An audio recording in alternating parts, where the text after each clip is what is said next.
मुझे ऐसा लग रहा है मेरा तो वियतनाम जाना ही पॉसिबल नहीं हो पा रहा है। सुबह के 5:51 हो गए हैं। पहले वीज़ा नहीं आया मेरा, चेक इन हो गया। तुमने बस अगर डेट पता तुम्हें कब जाना आना है, तुम पहले वीज़ा अप्लाई कर दो। तो क्या हाल है आप सभी के? इट्स मी शेजी ए के स्वादी भाई। तो आज जैसे कि आपने थंबनेल में देख लिया होगा, मेरा काफ़ी अच्छा नुकसान हो गया वियतनाम की ट्रिप से। लेकिन अब मैं उन वियतनाम की ट्रिप पे जा रहा हूँ। 2 दिन पहले मैंने ये ट्रिप प्लान करी थी, बस आज सक्सेस हो रही है। सो मैं आपको वहीं मिलता हूँ and everything is ready. My bag is ready, my carry bag is ready, everything is done.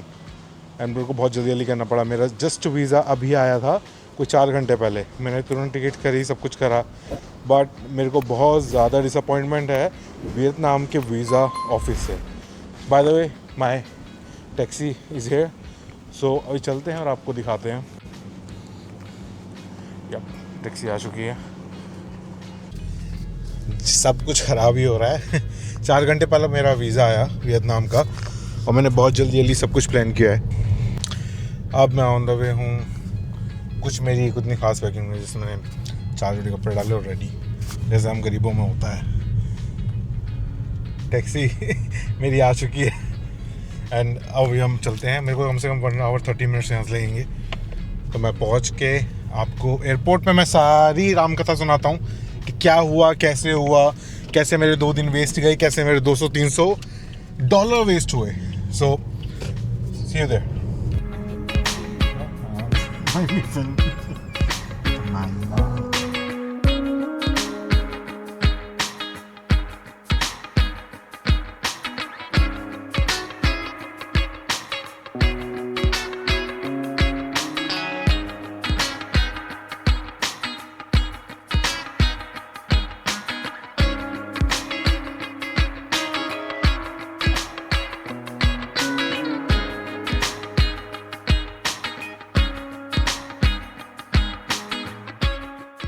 यहाँ बैंकॉक जाओ अब या हाईवे, तो आपको यहाँ हमारी तरह फास्टैग यहाँ नहीं है।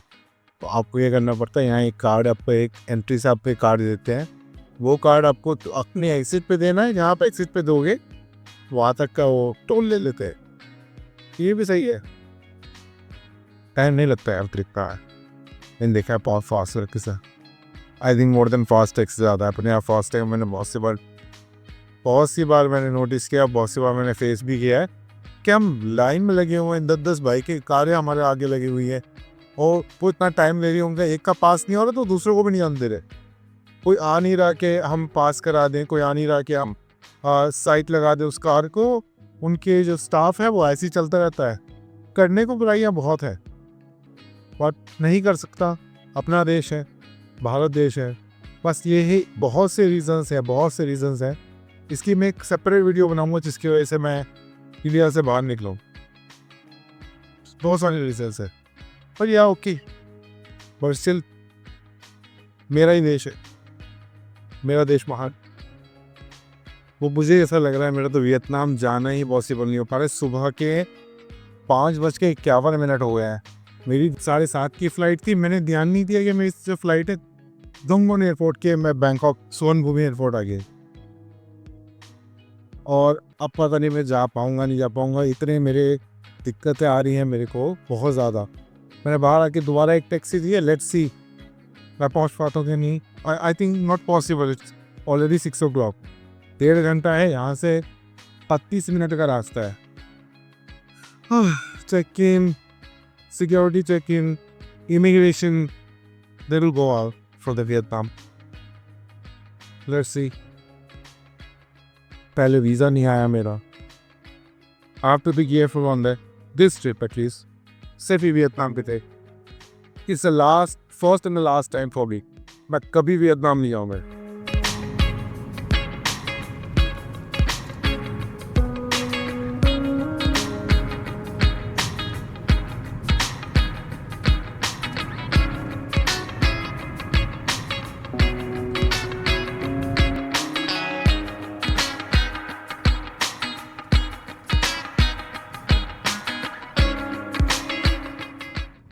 भाई यानी मगा रखी है क्या 100-120 मेट्रो से दिस चल में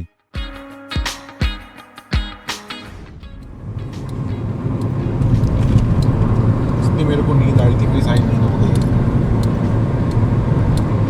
2 मिनट और दिखा रहा है लेट्स सी जाने देते हैं कि नहीं जाने देते मुझे लग तो नहीं रहा क्योंकि अब 7:30 की फ़्लाइट है और 1 आवर 10 मिनट्स बचेंगे मेरे पे फ्लाइट टेक ऑफ के लिए बट कोई नहीं एक लास्ट कोशिश कर लेते हैं होता है ठीक है नहीं होता तो जाने देंगे हमारी किस्मत में नहीं है फिर वियतनाम फिर मैं कब भी वियतनाम भी जाऊँगा इस लाइफ में नेक्स्ट लाइफ का पता नहीं पहुँच तो गए मैं यहाँ से उतरता हूँ पहले मैं शूट नहीं कर पाऊँगा कि अंदर जाके मेरे को बात भी करनी है कि मेरे को एंट्री देते हैं नहीं देते ठीक है तो मैं जब तक ले होता है ठीक है मैं आएगी वीडियो कंटिन्यू रखूँगा यहीं से चेक इन तो कर रहे हैं ये देखते हैं चेक इन आती है चेक इन आती है बाद देखता हूँ मैं अभी सिक्योरिटी चेक इन से हमें कितना टाइम लगता है चेक इन तो हो गया मेरा बस एंड मोमेंट को वेट कर रहा हूँ चेक इन हो गया बोर्डिंग पास मिल गया लेकिन पता नहीं पेपर कैसा दिया पहली बार मेरे को ऐसा बोर्डिंग पास मिला तो जो भी है टिकट करना है जस्ट जल्दी चेक इन हो जाए चेक इन हो गया इमिग्रेशन हो गया सिक्योरिटी चेक इन हो गया बस बोर्डिंग के लिए अब मैं जा रहा हूँ 22 नंबर गेट फाइनली मेजर तो फट गई कि पहले ही तो नुकसान हो गया और अब ये दूसरा नुकसान होता लेट्स सी मेरे को कुछ डॉलर्स भी लेने थे मैं देखता हूँ अगर मैं यहाँ से कुछ डॉलर ले सकता हूँ क्या रेट में देखते हैं उसका गिव मी अबाउट $600 आज का रेट ये है How much? 19,626 okay I give you cash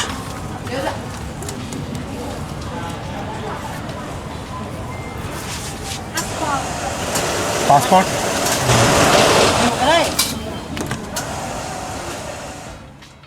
मैंने अबाउट 20,000 बात चेंज कराए हैं 20,000 बात के 19,626 बात के मेरे को जो मिले हैं वो मिले हैं $600 एंड शायद 2 से 3 दिन के लिए इनफ है $600 मेरे लिए और तो वहीं जाके पता चलेगा वियतनाम कितना एक्सपेंसिव है कितना सस्ता है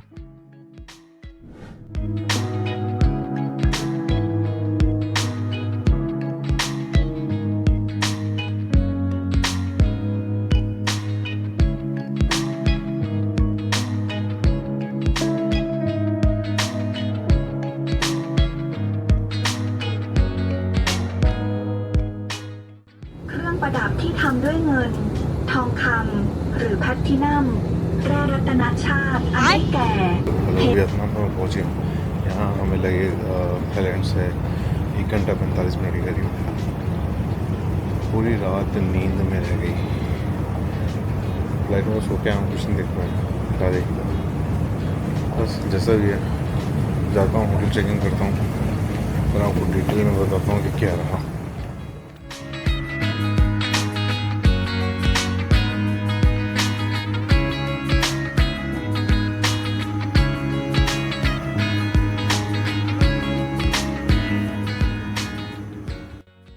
इमिग्रेशन हो गया है इमिग्रेशन से गया है पे लंबा चौड़ा इमिग्रेशन नहीं है लेकिन हाँ यार बहुत ही ज़्यादा सर दर्द वाली चीज़ है बहुत ज़्यादा मतलब कुछ नहीं है वहाँ पे आप जाओगे 1 घंटा लाइन में लगा के रखेंगे आपको और इनकी इमिग्रेशन के नाम पे इनके ऑफिसर्स पे सिर्फ क्या है इनके ऑफिसर्स पे सिर्फ है एक कंप्यूटर जिसमें ये आपका डाटा देखते हैं आपकी जो फ़ोटो अपलोड हुई है वो देखते हैं और बस चेक करते हैं आंखों से कि ठीक है कि नहीं है बंदा इनके पास ना कोई फिंगर स्कैन है ना इनके पास कोई कैमरा है दे डोंट हैव एनीथिंग भाई इनका काम चल रहा है और कुछ नहीं वैसे एक चीज़ मेरे को यहाँ ठीक लगी जैसे मैं यहाँ पे अभी आया तो यहाँ पे सारे बैग्स सब निकले रखे तो मेरा बैग भी रेडी है क्या लगता और मैं बस बाहर की तरफ निकलूँगा पहुँच के आपसे और बात करता हूँ पर डिटेल में बात करते हैं आपको बताता हूँ आपको क्या करना चाहिए क्या नहीं करना चाहिए वियतनाम ट्रिप के लिए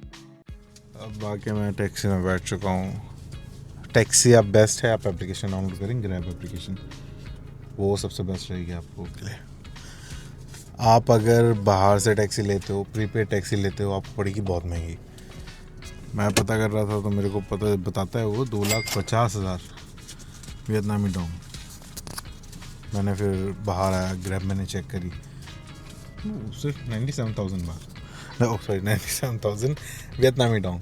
मैं पहुंच गया हूँ बस अपना भी आउटसाइड। और कार काफ़ी बड़ी कार आती है। एंड यहाँ पे जो है, यहाँ पे जैसे हमारे यहाँ स्टीयरिंग राइट साइड होता है, यहाँ लेफ़्ट साइड है।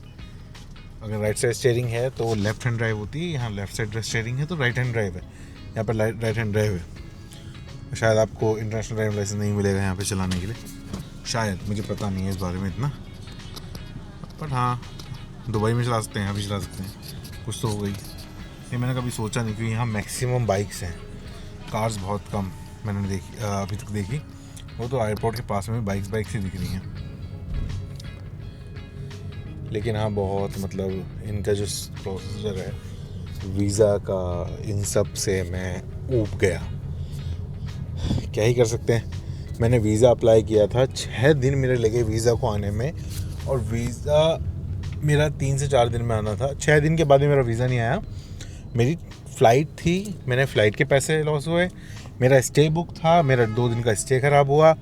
मेरा कल इवनिंग में मेरा वीज़ा आया, फिर मैंने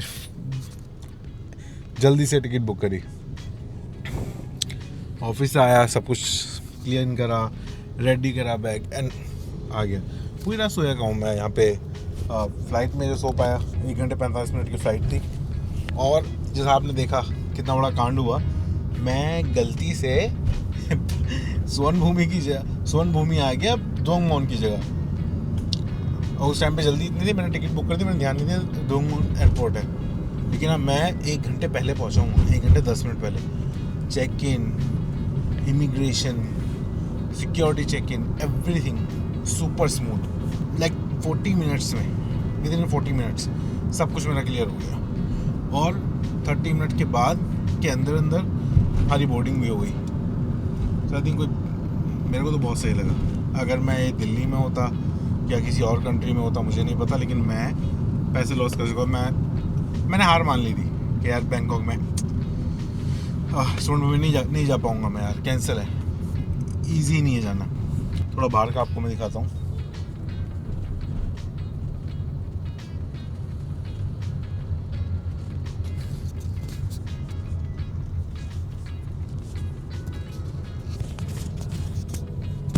ये मेरे साथ कांड हुआ मेरा वीज़ा का। लेकिन हाँ, आपको अगर आना है भाई, प्लीज़ टिकट बुक करो ना करो, कुछ करो ना करो, तुमने बस अगर डेट पता तुम्हें कब जाना आना है, तुम पहले वीज़ा अप्लाई कर दो।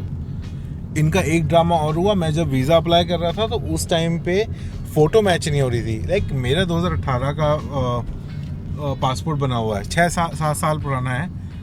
जब मेरी दाढ़ी नहीं थी, थोड़े बाल थे, बाल ख़त्म हो गए, दाढ़ी आ गई है, मोटा हो गया हूँ और ज़्यादा, उसमें मेरा मैच नहीं करा। मैं आपको रेफरेंस के लिए आपको डाल देता हूँ।